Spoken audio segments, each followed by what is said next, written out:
niya. Sino na sumuntok kay Ruby? Si Hector, si Victor niya. Akala ni Victor hindi sa kanya anak. Kasi Kaya kala yung niya, ng DNA kay Alejandro, Hector. Uy, hindi kala naman niya ako kay Jake. Sinutok silang dalawa. Nakisabay pa siya. Sabi niya, na-shock yung Tubig tatay naman niya, di ba? tapos. Tubig lang. May senyas ka talaga. Papuntang beach na naman. Mga adik sa tubig. You said that like 3 times. Yeah. Huwag Ang kang itim, oh. makialam. Ang itim, oh. Ang ganda! Ang cute! Ang cute nung background. Hindi kita eh. Hindi nga eh.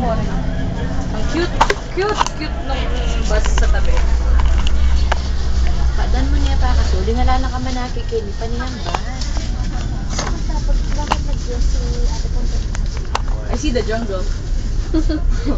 I see your jungle. May leaf pa nga oh. Ayan oh, laki.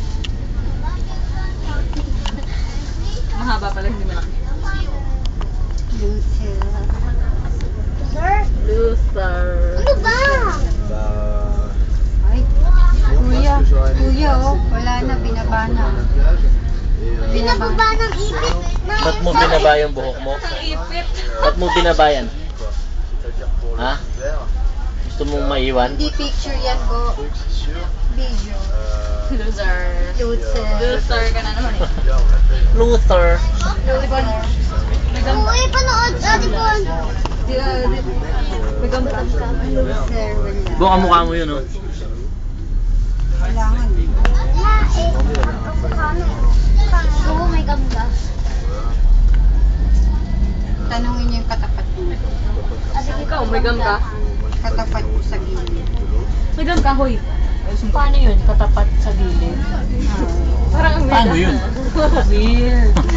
Loser ka eh. Katapat sa gilid. Problema Strike one. Problema nyo na yun. Ikaw nga yung katapat sa gilid. Para yung nabalitaan ko, ah. Problema nyo na yung figure out. Kuya, naka-video ko pa rin ba? Bangkay ng isang lalaki. Pugutang ulo. Tapos nilalakad pa kung buhay. Ano? Ganun ba? Paano ba yun? Ganun ba yun? Yung napanood ko.